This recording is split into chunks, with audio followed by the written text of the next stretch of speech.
Welcome to Iron Financial. This is the show where we forge stronger portfolios by putting companies right on the anvil and seeing if they can take the heat. We don't mess around with hype here. We deal in hard, cold data. And today, we're looking at YETI. Now, everyone knows the brand is built tough, but after their last earnings report, the stock itself is looking pretty weak. It's crumbling, actually. The big question we're asking is, why? Let's get into it. All right, so let's start with the central puzzle, the thing that made us put this company under the microscope in the first place. On February 19th, YETI drops its fourth quarter numbers for 2025. You look at the headlines, and by all the usual metrics, it was a solid report. I mean, they beat what the analysts were expecting on revenue, the top line, and on earnings per share, the bottom line. But then, the market opens, and the stock doesn't just fail to rally, it gets hammered. It tanked, dropping over 7% before the market even officially opened, and it just stayed there. And that right there is the immediate red flag for me. I mean, come on. The market is supposed to be a forward-looking machine, right? It's supposed to reward good news, reward strength.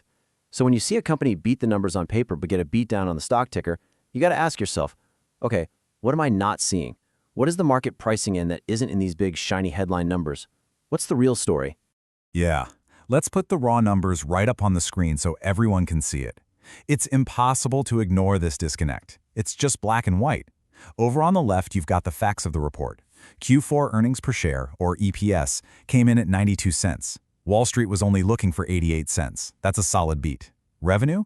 It hit $583.7 million, also clearing the forecast of $580.6 million. These are positive signals. These are green lights. But then you look to the right, and you've got the market's brutal verdict, a nearly 8% drop before the opening bell even rang. Look, that's not a small disagreement. That's the market screaming that it has no confidence. The market is telling us loud and clear that the numbers on the left are just a smokescreen for something else, something lurking under the surface. And our job today is to figure out exactly what that is. Okay, so here's our game plan. This is how we're going to break this whole thing down. First, we'll dig a little deeper into this YETI paradox. Then, I'm going to lay out the full bull case for you, all the evidence that suggests this company is actually built on a really solid foundation. And after he's done with that, I'm going to come in and present the bear case, where the cracks are starting to show up in that so-called foundation. From there, we'll run a stress test. We're going to focus on two major headwinds that everyone is talking about, tariffs and a key change in leadership. Then we'll look at YETI's own plan for forging its path forward. And at the very end, we deliver the Iron Financial verdict. We're going to weigh all the evidence, and we're going to determine if this stock drop is a sign of a real structural failure, or maybe, just maybe, it's a buying opportunity. All right, Section 1, the YETI paradox. So the mission here is pretty simple. We need to understand why a company that seems to be doing everything right, executing on its plan, gets absolutely hammered by investors. It's a classic Wall Street mystery. And to solve it, we first have to really understand the argument for the company. We need to see it through the eyes of a bull and appreciate what they see as its core, fundamental strength. So let's do that right now. Section 2, the bull case. I want you to just forget about the stock price noise for a minute. Just push it out of your head. I am going to lay out the hard, cold data from their own report that shows the underlying operational strength of YETI. This is the argument that says the company's structure is fundamentally sound and the market is just overreacting to short-term noise. First and foremost, look at this number. Just let it sink in. 25% growth in international sales. This is not some minor detail buried in the report. This is a key pillar of the entire growth story for this company. You see, the US market, it's pretty mature, maybe even saturated. But YETI is proving that its brand has massive global appeal. This isn't just a nice to have. This is the engine for future expansion, showing they can take their success and replicate it in brand new places, from Europe all the way to Asia. This, to me, is the sign of a powerful, durable, and highly desirable brand. Next up, let's talk about something we love here at Iron Financial. Let's talk about cash, because cash is king. It's the absolute lifeblood of a healthy company. YETI generated $212 million in free cash flow for the full year. Now, for those of you who might be newer to this, free cash flow is pretty simple. It's the cash a company has left over after it pays for all of its operating expenses and all its big-ticket capital expenditures. It's the real money they can actually use to expand the business, to pay down debt, or to buy back their own stock. It's a true measure of profitability. And get this is the fourth consecutive year YETI has cleared the $200 million mark. This isn't some one-off fluke. This is real evidence of a powerful cash-generating machine that gives them incredible flexibility to invest, to weather storms, and to return value to shareholders. And hey, speaking of returning value to shareholders, here is the proof in the pudding. Management spent nearly $300 million buying back its own stock in 2025. Now think about that. You don't do that, you don't spend that kind of cash unless you believe your own shares are undervalued. This is a direct signal of confidence coming from the inside, from the people who know the business best. They're basically telling the market, we believe in our long-term plan, and they're putting their money where their mouth is. By doing this, they're reducing the number of shares out there, which boosts the value for everyone who still owns a stock. So, let's wrap up the bull case. Let's look at the whole dashboard. You've got a beat on revenue, you've got a solid 4.5% beat on earnings per share. Drinkware, which is their core category, it grew 6%. That's its best performance in over a year. And as we just saw, international sales absolutely exploded by 25%. I mean, these are the numbers of a company with real, solid operational momentum. This looks like a well-built machine that is firing on all cylinders. This is not the report of a company that deserves to have its stock plunge.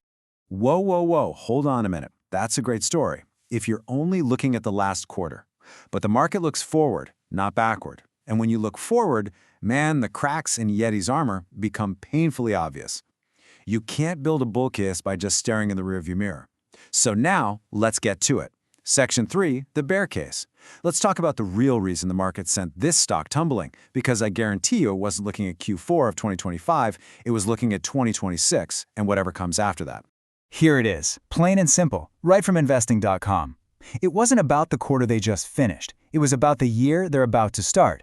The crucial piece of his whole puzzle is the guidance. And for anyone who doesn't know, guidance is just Wall Street talk for a company's own forecast of its future performance, what they themselves expect to earn in the coming year.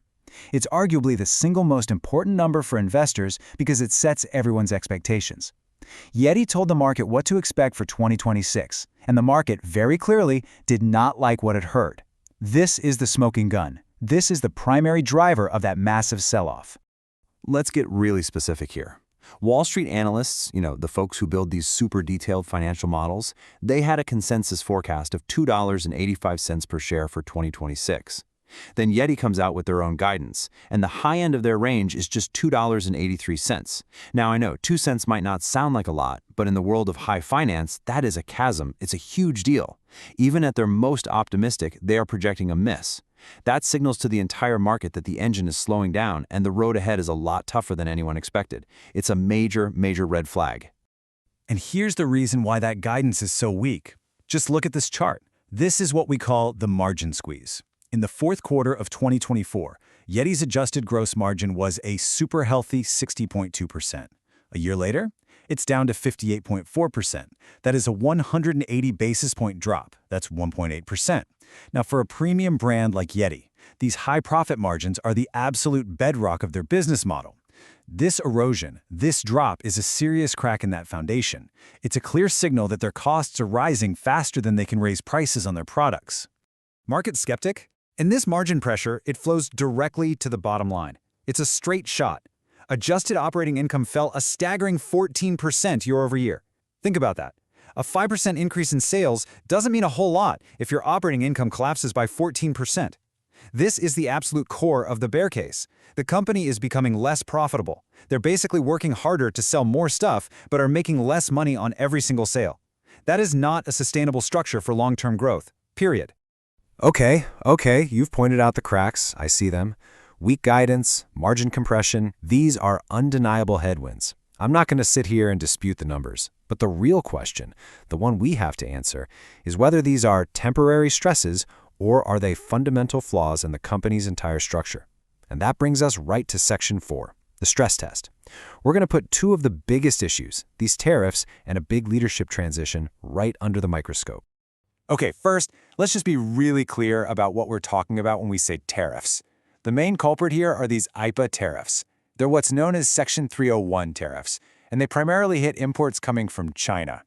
Now, since YETI has a big global supply chain, these things act like a direct tax on their cost of goods. And that right there is the single biggest driver of that margin pressure we were just looking at. It's an external force that's just squeezing their profitability. And to their credit, YETI is being completely transparent about the damage. This quote is from their own CFO, Mike McMullen, and he quantifies the hit exactly. They are expecting another 35-cent per share negative impact in 2026, and that's on top of the 35-cent hit they already took in 2025. You add that up, that's a 70-cent headwind over just 2 years. That's massive. And this just brilliantly illustrates the bear case. This isn't some one-time problem that's just going to magically disappear. The company's own guidance, their own forecast, assumes these tariffs are going to be in place for the entire year. This is a structural, ongoing drag on their profitability that they have to fight against every single quarter. That is a heavy, heavy load to carry. And you know, while they're dealing with all that external pressure, there's also instability on the inside. On the very same day they released this really challenging guidance, YETI announces their CFO is leaving. Look, a chief financial officer transition is a major event for any company. But the timing here, right in the middle of a huge margin crunch and a weak outlook, it just raises some serious questions. Is this just a planned retirement, or is this a giant red flag? You know, I can see why you'd raise the flag, but let's look at the actual facts of the transition. Mike McMullen has been the CFO for a decade. A 10-year run is a long, very successful tenure. The new CFO, Scott Bomar, he isn't some unknown quantity they pulled off the street. He's a seasoned executive coming over from Home Depot, a retail giant that knows a thing or two about managing supply chains and financial discipline. And crucially, McMullen is staying on as an advisor for several months to make sure there's a smooth handover. This doesn't look like a panicked exit to me. This looks like a planned, professional, and orderly succession. They're bringing in fresh blood from a top-tier company. I'd argue that's actually a sign of strength, not a red flag. So, okay, we have a clear picture of the pressures now. That moves us to Section 5, Forging the Path Forward. The question we have to answer now is, what is YETI's actual strategy to navigate all of these challenges? How do they plan to reinforce their structure and offset these major headwinds? Yeah, and more importantly, is their plan even credible? Can a few new products and some international growth truly carry the load when their core margins are getting absolutely crushed by tariffs back home?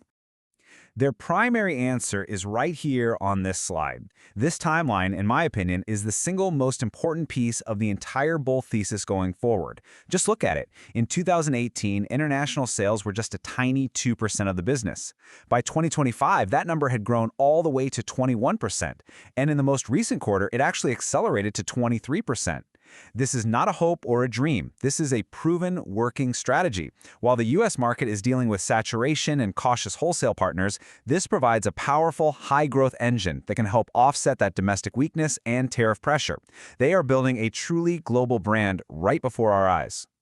But that international growth doesn't happen in a vacuum. The path forward is absolutely littered with risks, and we have to be clear-eyed about what they are. That tariff pressure, it's not going away. Market saturation in the U.S. is a real threat to their bread-and-butter business. The outdoor market is getting more and more crowded every single day with competitors who would love to get a piece of those premium margins. And their own U.S. wholesale partners are being cautious, which is just a nice way of saying they're ordering less product. And on top of all that, every new product they want to launch comes with execution risk. The international story is a good one, but it has to overcome all of this. That is a lot of heavy lifting. All right. We have examined the foundation, we have identified the cracks, we've stress-tested the structure. It is time to bring it all together. Section 6, the iron financial verdict. Let's weigh all the evidence and forge a final conclusion. Is this an opportunity for investors who can see the long-term strength, or is it a trap for those who are ignoring the very immediate cracks? Okay, let's summarize it all, side by side. The foundation, the bull case, it rests on undeniable strengths. You have a powerful brand with proven, durable demand. You have accelerating international growth that's hitting 25%. You have a robust cash machine generating over $200 million in free cash flow, and you have a confident management team aggressively buying back their own shares. This is the bedrock of the company. But the cracks are just as clear. You can't ignore them. The weak 2026 guidance is a huge signal of a slowdown. The margin compression is severe and it's ongoing. Those tariff headwinds are persistent, and the company itself has quantified how bad they are. There is uncertainty with a new CFO coming on board, no matter how you spin it. And their own U.S. wholesale partners, their distribution channel, is pulling back. You cannot just wish away these structural weaknesses. So here it is. Here's my verdict. The market has overreacted. Period. It panicked on short-term, well-understood headwinds, namely the tariffs, and it completely ignored the long-term structural strengths of this business. That international growth is real, and it is accelerating. The brand is as strong as it has ever been. This sell-off, in my view, has created a fantastic buying opportunity for investors who can look past the next couple of quarters and see the power of the global brand that YETI is building. The foundation is absolutely sound. And my verdict is one of caution. A lot of caution. The combination of risks here is just too significant to ignore. You've got persistent margin pressure, you've got a guidance miss, and you have a cautious domestic market. That creates a powerful trifecta of headwinds. Yes, international growth is a bright spot, but it may not be enough to offset all that damage. Until this company can demonstrate a clear, believable path to stabilizing its margins, the stock is simply too heavy a load to carry. The risk of even more downside is very, very real. 2 verdicts, 1 stock. Is it a foundation of global strength, or is it cracking under the weight of tariffs? Ultimately, the decision is yours to forge. This has been your deep dive at Iron Financial. Do your own homework, and always remember to cut through the noise. Quick disclaimer, everything I share is for entertainment and informational purposes only. I'm not a financial advisor, so please do your own research or talk to a professional before making any moves with your money.